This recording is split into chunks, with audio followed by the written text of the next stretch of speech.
मी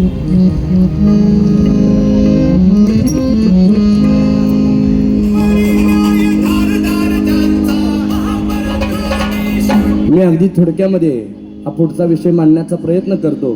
काही चूकभूल जर झाली तर या ठिकाणी अभ्यासक इतिहासातील जाणकार समोर बसलेले आहेत, त्यावरती उभे आहेत.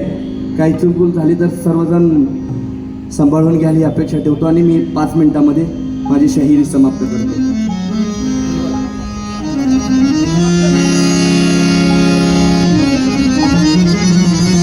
धन्य धन्य राणा शिवराय,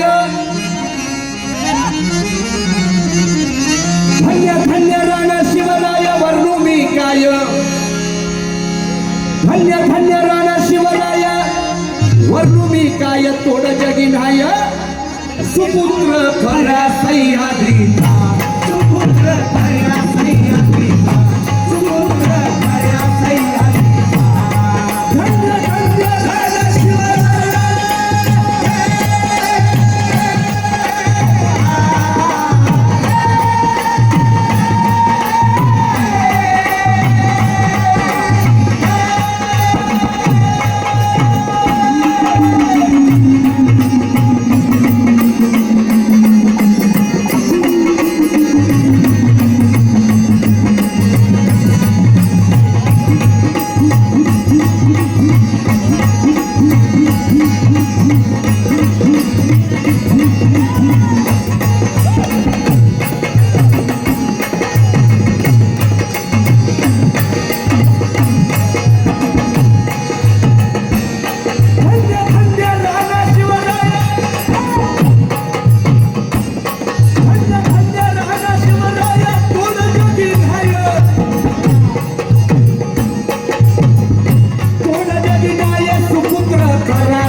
शिवाजी महाराजांनी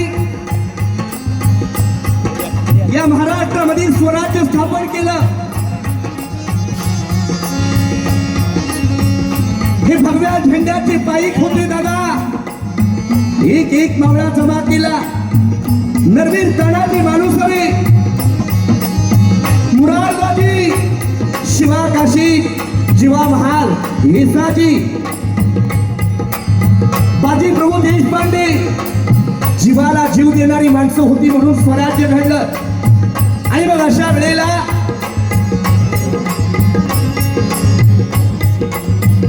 राजांनी अखंड स्वराज्यातून त्या स्वराज्यामध्ये महाराष्ट्र भरावून जे किल्ले घेतले होते, मिर्झा राजे जयसिंग यांच्या सोबत तह करण्यात आला. 23 किल्ले परत करावी लागली. आणि मग या तहानंतर आदर्या सजावी लागली शिवरायाला निरहाटी, शिवरायाला निरहाटी, आदर्या सजावी लागली शिवरायाला निरहाटी, शिवरायाला निरहाटी, शिवरायाला निरहाटी. संपत्ती द्यावी लागली बाळ शंभूला निरहाटी, बाळ शंभूला निरहाटी, बाळ शंभूला निरहाटी. छत्रपती शिवाजी महाराज आणि ते बाल वयामध्ये असणारे शंभूराजे यांना आग्र्याला जावं लागलेलं आहे. ज्या छत्रपती शिवाजी महाराजांनी अफजल खानाचा वध केला, त्या छत्रपती शिवाजी राजांना पाहण्यासाठी त्या आग्र्यामध्ये गर्दी होऊ लागलेली आहे. कारण राजांविषयी राजांच्याच मावळ्याने एक अफवा पसरवली होती. शिवाजी महाराज एकाच वेळेला 2 जागी जाऊ शकतात. शिवाजी महाराज अचानक गायब होतात. हे राजे जादू करतात. अशा काही अफवा छत्रपती शिवाजी महाराजांनी त्यांच्या मावळ्या राजांना पसरवण्यासाठी सांगितलं होतं. आणि मग अशा वेळेला हा राजा कसा आहे, ज्या औरंग्याला ज्या अफजल खानानं काही दिवस एका गडामध्ये डांबून ठेवलेलं होतं, आणि त्या अफजल खानाचा पुतळा शिवाजी राजांनी काढलेला होता. आणि म्हणून त्या अफजल खानाला मारलेला राजा कसा असेल हे बघण्यासाठी त्या आग्र्यामध्ये गर्दी होऊ लागलेली आहे. आग्र्यास जावे लागली शिवरायाला बिरहाजी, शिवरायाला बिरहाजी, शिवरायाला बिरहाजी. संगती द्यावी लागली बाळ शंभूला बिरहाजी, बाळ शंभूला बिरहाजी, बाळ शंभूला बिरहाजी. आणि मग राजेशाही थाटामध्ये आमचे छत्रपती शिवाजी महाराज ताट मानेने त्या औरंग्याच्या दरबारामध्ये गेलेले आहेत. सोबत शंभूराजे हे बाल वयामध्ये असणारे संभाजी महाराज.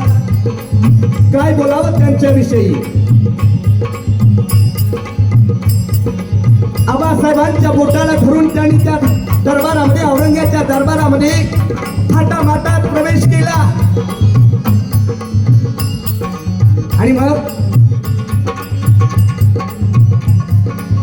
राजांना शेवटच्या रांगेमध्ये उभं करण्यात आलं. आणि मग राजांचा क्रोध अनावर झाला. जो जसवंत सिंग आमच्या सोबत लढत असताना रणभूमीमधून पळून गेलेला, आम्हाला पाठ दाखवून गेलेला, त्या जसवंत सिंगाच्या पाठीमागं आम्हाला उभं करावं. आणि मग राजांचे लाल बुंद डोळे, राजाने मान वरती केली. त्या दरबारामध्ये काही नियम होते दादा, कोणी मान वर करून बोलू शकत नव्हतं. कोणी त्या औरंग्याच्या दरबारामध्ये, त्या औरंग्याच्या डोळ्यामध्ये नजर घालू शकत नव्हतं. ते सर्व नियम आमच्या राजाने मोडले, कारण कुठंतरी स्वाभिमानाला धक्का लागत होता. आणि मग राजाने काय केलं, त्या औरंग्याच्या डोळ्यामध्ये नजर घालतात.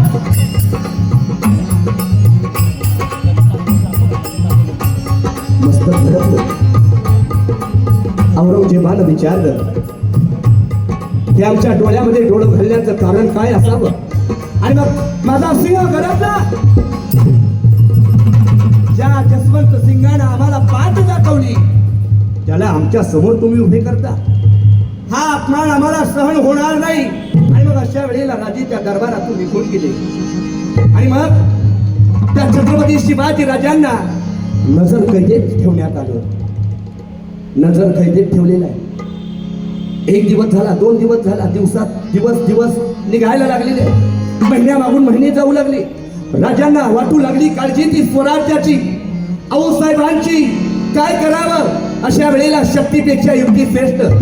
राजाने काय केलं, राजाने शक्तीपेक्षा युक्ती श्रेष्ठ. राजाने आजारी पडल्याचं नाटक केलं. राजे आजारी पडलेले आहे. एक दिवस घालवला, दुसरा दिवस घालवला. आणि मग आमचे राजे आजारी पडलेले आहेत, त्यांच्यासाठी काहीतरी पुण्य व्हावं. आणि म्हणून छत्रपती शिवाजी राजांनी त्या औरंग्याच्या समोर एक प्रस्ताव मांडला. आम्हाला तुम्ही सर्व साधू संतांना, सर्वांना मिठाई पेढी वाटण्याची संधी तुम्ही आम्हाला द्यावी, परवानगी द्यावी. आणि मग अशा वेळेला औरंग्यानं त्या राजाला परवानगी दिली. आणि रोज पिठारे निघू लागले. आणि माझा सिंह एक दिवस त्या जाळ्यातून निसटला. आणि म्हणून धन्य धन्य शिवाजी,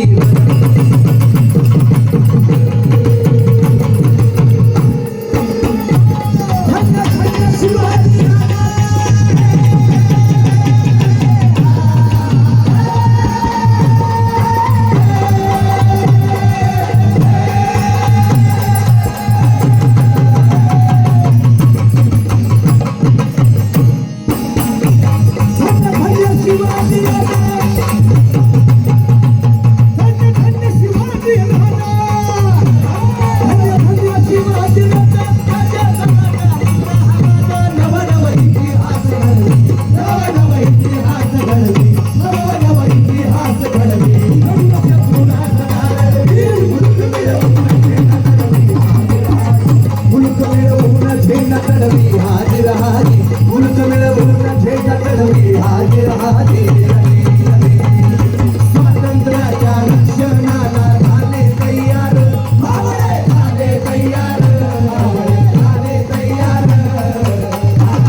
छत्रपती शिवाजी महाराज